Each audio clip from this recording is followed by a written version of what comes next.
Hi, I'm James Valcourt, and welcome to Science News. Coronavirus, China wildlife trade ban should be permanent. Beijing campaigners have urged China to apply a permanent ban on the wildlife trade following the coronavirus outbreak. Markets selling live animals are considered a potential source of diseases that are new to humans. There has been speculation just such a market in Wuhan could have been the starting point for the outbreak. China put a temporary ban on the trade in wildlife as one measure to control the spread of coronavirus, but conservationists say it's not enough. They argue that, in addition to protecting human health, a permanent ban would be a vital step in the effort to end the illegal trading of wildlife. Campaigners say that China's demand for wildlife products, which find uses in traditional medicine or as exotic foods, is driving a global trade in endangered species. More than 70% of emerging infections in humans are estimated to have come from animals, particularly wild animals. Experts with the World Health Organization, WHO, say there's a high likelihood the new coronavirus came from bats. But it might have made the jump to a currently unknown animal group before humans could be infected. Two critical software defects plagued Starliner test flight. After failing to rendezvous with the International Space Station as planned during Starliner's first orbital flight test in December last year, an independent review carried out to determine what went wrong has found two critical software defects that were not detected ahead of flight despite multiple safeguards, says a statement by the agency, one of which could have had serious connotations for the spaceship during re-entry. Following Starliner's troubled orbital flight test (OFT) mission late last year, a joint investigation team consisting of NASA and Boeing officials was established in January tasked with examining the primary issues that occurred during the test flight. At the time of the incident, it was revealed by mission officials that problems with Starliner's onboard timer was behind the capsule consuming more fuel than anticipated, thus preventing Starliner from docking with the space station. Although engineers regained control of the situation and put the spacecraft into a safe orbit, a further review of other critical components led engineers to uncover a valve mapping software issue within the service module (SM) disposal sequence, said the agency in a teleconference on the 7th of February. The service module contains the spacecraft's support systems and is supposed to detach prior to re-entry. Had the problem not been caught and fixed via a software patch before the spacecraft returned to Earth, the cylindrical service module's thrusters could have fired in the wrong sequence, sending it back into the crew module and possibly triggering a problematic collision of the two components. The thruster's uneven firing would cause the service module, which is a piece of a cylinder, to come away from the crew module and recontact, or bump back into it, Jim Chilton, Senior Vice President for Boeing Space and Launch, said during the teleconference, adding that bad things can happen as a result of that eventuality. While this anomaly was corrected in flight, if it had gone uncorrected it would have led to erroneous thruster firing and uncontrolled motion during SM separation for deorbit, with the potential for catastrophic spacecraft failure, said Paul Hill, a former flight director and member of NASA's Aerospace Safety Advisory Panel.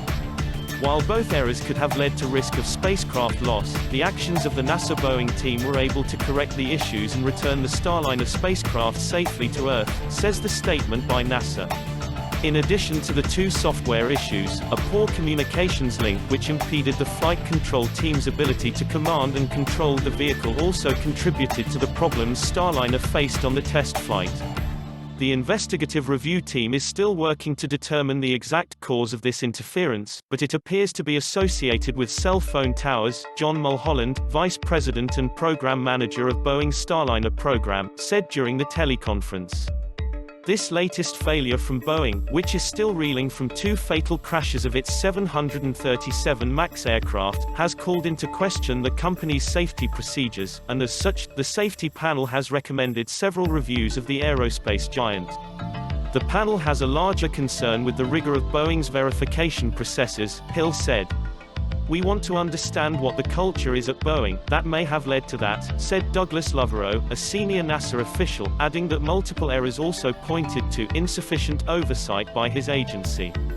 NASA is reluctant to discuss the ultimate future of Starliner, but said only after these assessments will NASA determine whether the spacecraft will conduct a second, uncrewed flight test into orbit before astronauts fly on board.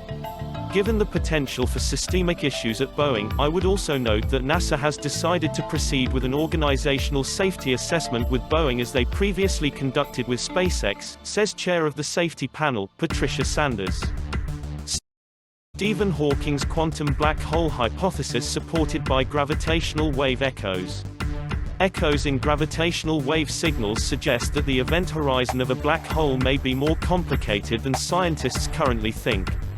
Research from the University of Waterloo reports the first tentative detection of these echoes, caused by a microscopic quantum fuzz that surrounds newly formed black holes. Gravitational waves are ripples in the fabric of space-time, caused by the collision of massive, compact objects in space, such as black holes or neutron stars. According to Einstein's theory of general relativity, nothing can escape from the gravity of a black hole once it has passed a point of no return, known as the event horizon, explained Niraish Afshordi, a physics and astronomy professor at Waterloo.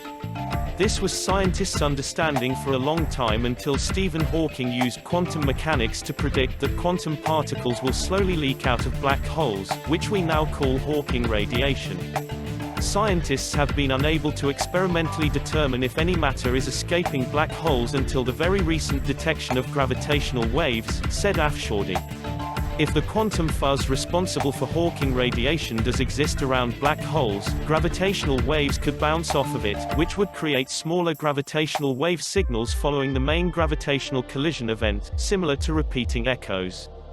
Afshordi and his co-author Jada Bedi from Max Planck Institute für Gravitationsphysik in Germany have reported the first tentative findings of these repeating echoes, providing experimental evidence that black holes may be radically different from what Einstein's theory of relativity predicts, and lack event horizons.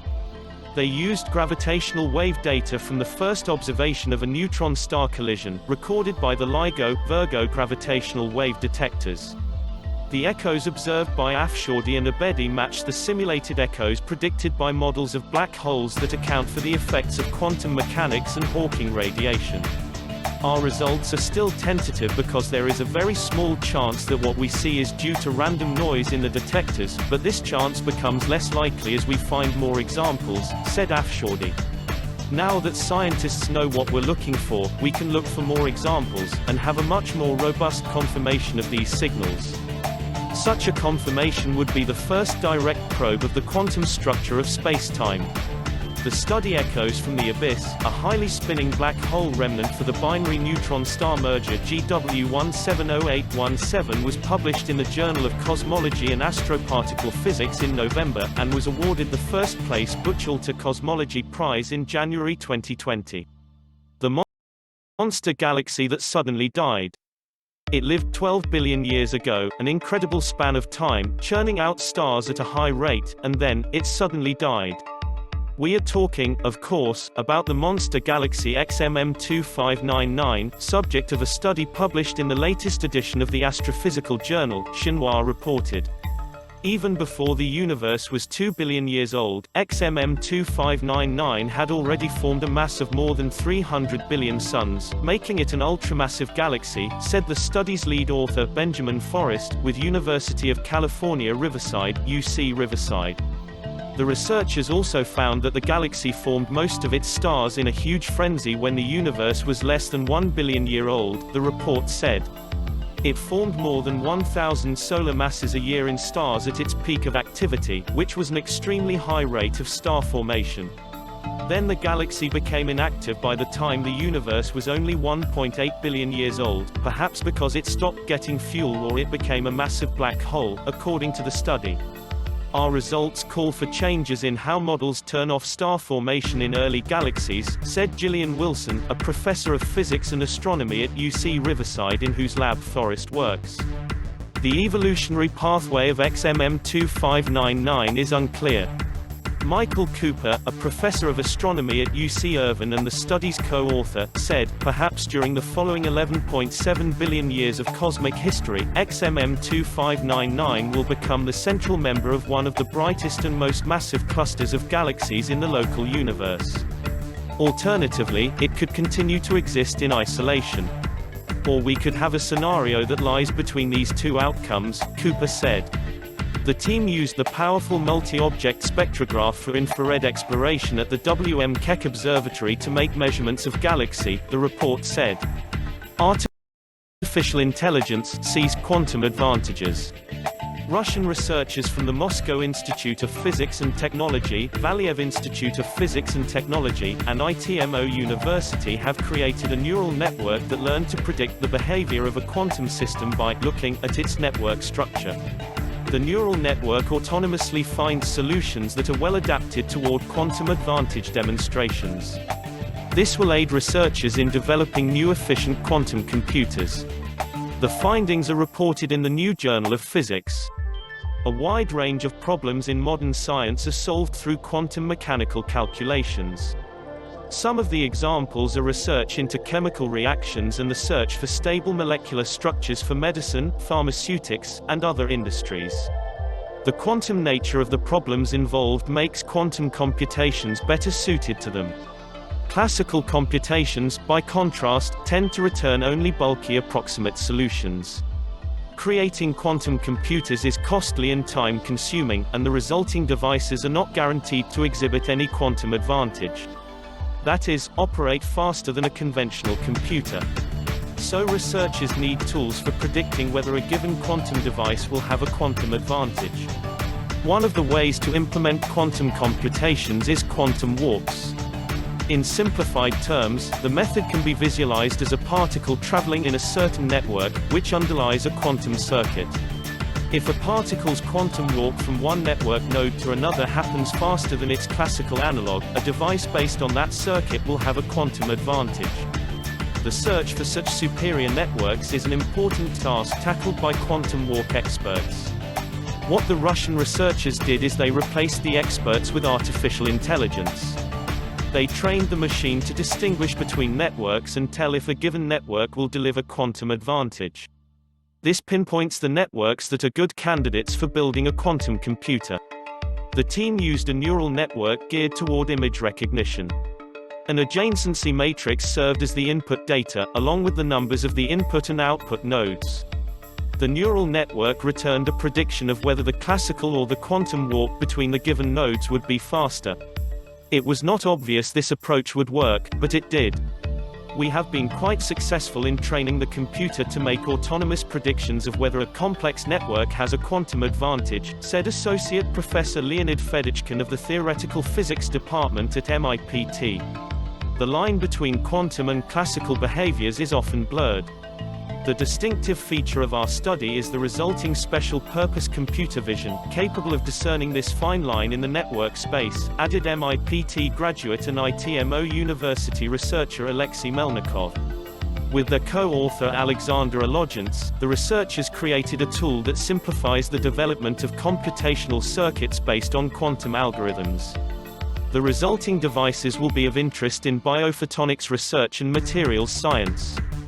One of the processes that quantum walks describe well is the excitation of photosensitive proteins, such as rhodopsin or chlorophyll. A protein is a complex molecule whose structure resembles a network. Solving a problem that formally involves finding the quantum walk time from one node to another may actually reveal what happens to an electron at a particular position in a molecule, where it will move, and what kind of excitation it will cause.